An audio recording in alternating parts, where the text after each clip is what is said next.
Hi, welcome back to another Nurse Smutty video. Today's topic is going to be TBIs in patients with PNES. TBI is a traumatic brain injury. They go from mild to severe.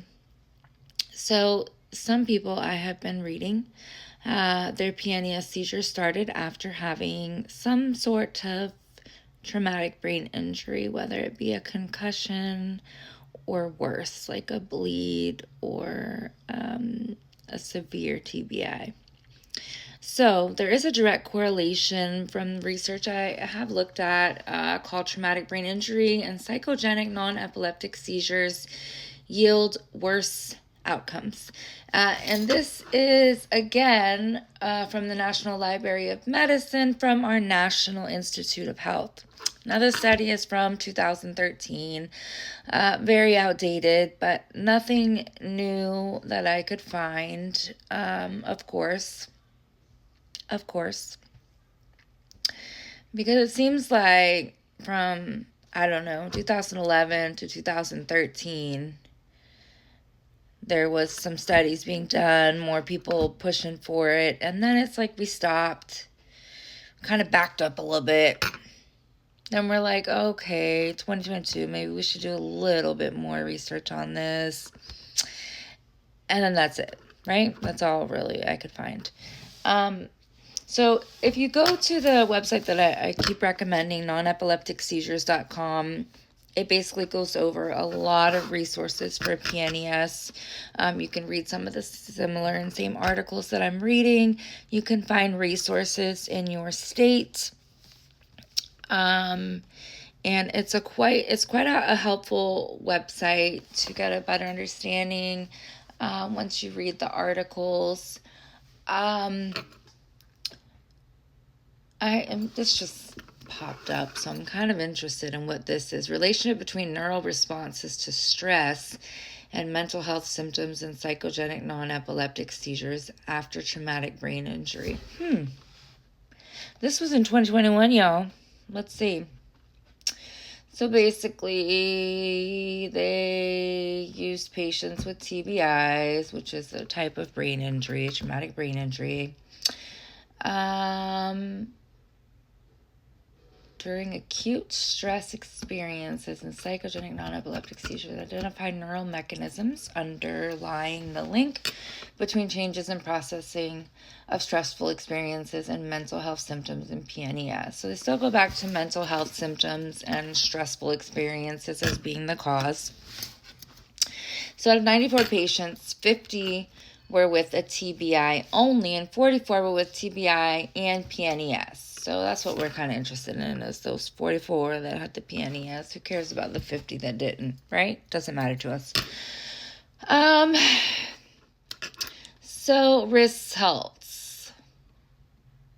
Demographic and TBI-related measures were similar between both groups. However, TBI plus PNES demonstrated worse clinical symptom severity compared to TBI only. So stressful math performance induced relatively greater reactivity within the dorsomedial prefrontal cortex.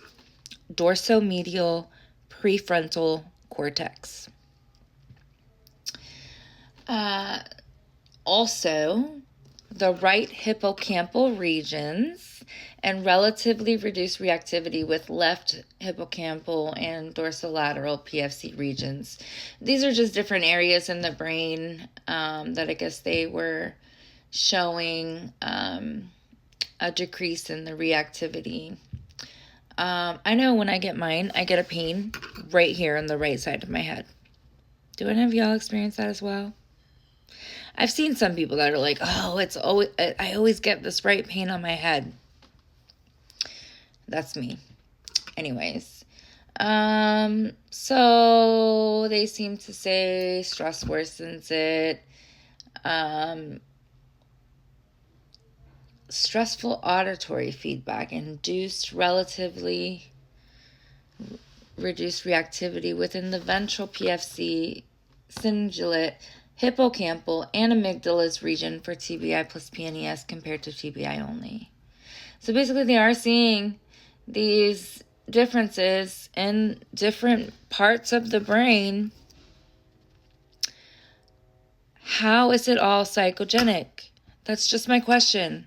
Maybe it's underlying and maybe it worsens the symptoms, but there is definitely more going on to this than it just being in your head from stress. That's my belief. It may not be yours, but from everything I'm looking at, it's kind of like a toss-up, right? And I want you to make your own decisions. These videos are to help you to bring the information out to you, but I want you to form your own opinion of it, research it yourself, get very familiarized with the diagnosis, the treatment, and outcomes. Please inform yourself. That's the best way to fight any disease or disorder, is by arming yourself with knowledge. So this is just a interesting study, because I think functional MRI should be done on people with PNES. We need to see if there are these biophysical traits in the functional MRI that shows why we are getting PNES and some people aren't. Because there's a lot of people with PTSD, stress, anxiety, traumas. I mean, I think almost everybody has at least one of those things. So I just don't think or believe that that's the cause. I mean, it may be an underlying symptom that can worsen and needs to be addressed. Absolutely. But we need more testing. We need more studies. We need more definitive answers. So that's my information on TBIs. If you have any questions, please comment, like, subscribe, follow, however it works on here. Thank you for tuning in.